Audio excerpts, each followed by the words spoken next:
پرچم لے کر کونے کونے میں گیا، وہ توحید کا پرچم لے کر گھر گھر میں گیا، انہوں نے دین کا جو جھنڈا ہر جگہ لہرایا، اس کو لہرانے سے وہ گھبرائے نہیں۔ حالات آتے ہیں، حالات آئے، وہ آگ میں ڈالنے کا مسئلہ بھی پیش آیا، لیکن ابراہیم علیہ السلام بالکل مضبوط ٹھوس مضبوط دین پر رہے۔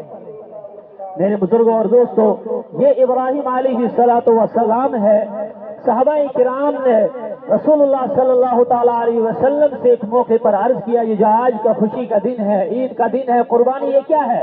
حضور نے فرمایا سنت ابیکم ابراہیم، یہ آپ کے جد امجد حضرت ابراہیم علیہ السلام کی سنت ہے۔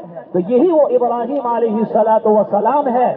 جب وہ آئے تو قوم ایسے ایسے بے رہروی کی شکار تھی، گمراہ تھی۔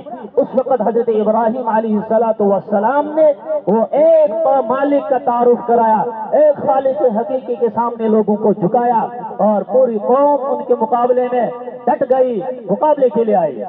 حضرت ابراہیم علیہ السلام جب کافی عمر کو پہنچے، یہ جو آج کی سنت ہم زندہ کر رہے ہیں، غالباً 100 سال کی عمر ہوگی،